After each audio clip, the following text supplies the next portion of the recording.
Hello and welcome into today's edition of the Arizona State Sun Devils Insider Podcast. My name is Kevin Hicks and I am your lead beat writer for the Arizona State Sun Devils, and we are moving into a Week 5 matchup that could be even bigger than the week before between Arizona State and TCU. TCU is playing their first conference game of the season after starting out the year 3-0 in non-conference. They had a bye week after week 2. And they just got off of playing the Baylor Bears. Not the Baylor Bears, the SMU Mustangs. Baylor and TCU both defeated SMU. My mistake. But it's going to be an absolutely incredible matchup. I am so excited to be covering this game for you and because of you for Arizona State on SI. And before we get started in today's show, I just wanted to thank you for everything, for all your support.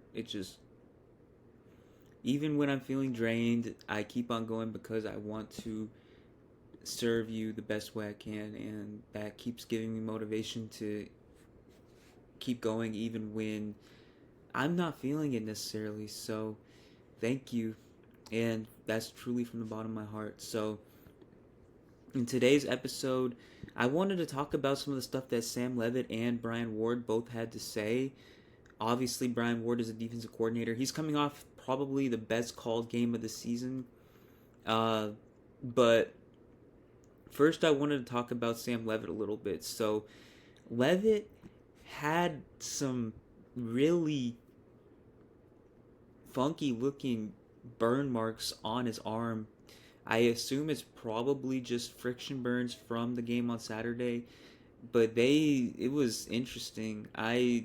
That can't feel good, but Leavitt is a warrior and he's going to fight through anything that presents a challenge in his way. And he kind of had that same mindset during his media availability earlier today. He's talking about finding a rhythm. So when he was asked about Saturday being possibly the best performance of the season for him, and if he felt anything clicking, any rhythm forming, he said, "Yeah, I feel like I finally got my feet under me. I feel like I calmed down in the game. I feel like I continually am getting better within the game plan and in terms of trusting my guys. We did some good stuff on third and fourth downs, which hasn't been the case earlier in the season." And yeah, that's really what he said. He said he feels like he's getting more and more comfortable as the season goes on. And he also went on to talk about how the culture is unbreakable, like so many of us have been saying in the media world. Uh, it goes down to the guys that they recruit. The leadership council really sets the tone for the rest of the roster, and when you have a support system like that, it builds up a lot of resilience and it shows up on game day ultimately. And I got to ask him a question about Kyson Brown. Obviously, Coach Kenny Dillingham, we discussed this yesterday. Coach Dillingham said that Kyson Brown will be returning at full speed in a full capacity for Week 5 after only taking 4 touches the previous week against Baylor. He really echoed the common opinions and beliefs about Kyson Brown. He comes to work every single day. He's a great player. He's smart. He's reliable. He brings energy, and he's just really glad that Kyson is coming back. That's going to be huge for the Arizona State running back room, as Raleek Brown and Kanye Udo did great in reserve of him. But the Arizona State running back room and the running game as a whole is somewhat better when Kyson Brown adds his own element to the mix. I just think that that's common knowledge, and I'm excited to be seeing Kyson Brown back on the field as well. That is going to be great. He's one of the nicest players on the team. He's one of the most explosive players on the team. He's extremely smart. As Leavitt said, he's a Barrett Honors student. Uh, there's not a lot of holes you can poke at Kyson. He's just all around great, and Arizona State's better because of him. And I also wanted to talk about complimentary football. So before I go to Brian Ward for a couple of minutes, I want to talk about how Levitt was talking about how he was sitting by himself after the game and he was trying to replay the game in his head. And he was like, every time the offense was slacking, the defense picked it up. The other way around happened as well.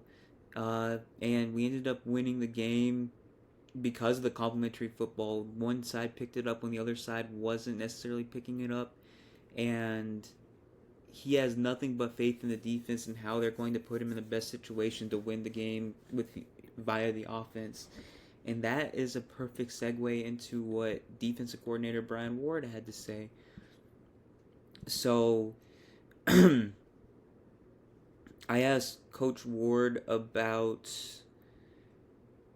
Kendrick Breedlove, who has stepped in admirably for Montana Warren. Obviously, the guy who came into the season they were listed as co-starting nickelbacks, but in reality, it was Montana Warren's job from the start of the season. But Warren has missed the last week.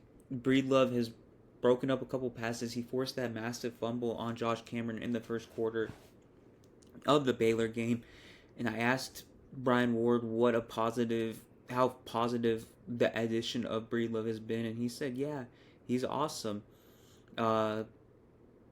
He talks about how happy he is that Kendrick is part of the program with Kendrick's mother a lot, and he said it's great to coach him.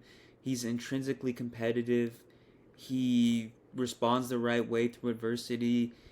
His best football is ahead of him, and he's become extra sticky in man coverage, and he's one of the best guys we've had since we've come into Tempe in 2023.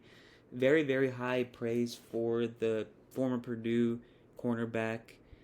And he also had high praise for Keith Abney and CJ Fight as well. He was really just singing the praises of his star defensive players. And then he talked a little bit about TCU before we wrap up the end of today's show. So he talked about how he's run into Kendall Briles, who is the TCU offensive coordinator in the past. He said, I believe it was the 2019 season in which he ran into Kendall Briles. And he said Briles is prepared for everything. He even tries things that you wouldn't expect him to in games. And he's one of the best in the business. You can see by the stats, he does a great job. It's going to be a challenge. That's essentially what the gist of the message was. And then to close things off today, he was talking about Josh Hoover, and it was very, very interesting to me. He said that Josh Hoover is the best quarterback, essentially, that the Sun Devils has faced since Bo Nix in November of 2023. In that season, Arizona State faced some incredible quarterbacks. They played Caleb Williams. They played Michael Penix Jr. They played Bo Nix. They played Cam Ward. And that wasn't all. They also played Cam Rising. Wait, no, they didn't play Cam Rising. They played Bryson Barnes. But still, they played some incredible quarterbacks. And to say that Hoover is the best since that stretch, that's high praise for him. He was talking about how Hoover has great moxie.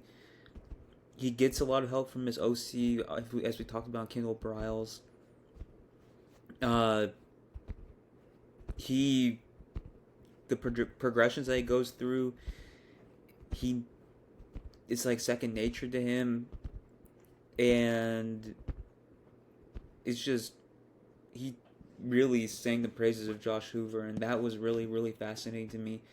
Arizona State is well aware that this is going to be a challenge, and I will be so excited to be covering the game for all of you at Mountain America Stadium on Friday night at 6 p.m. Arizona time.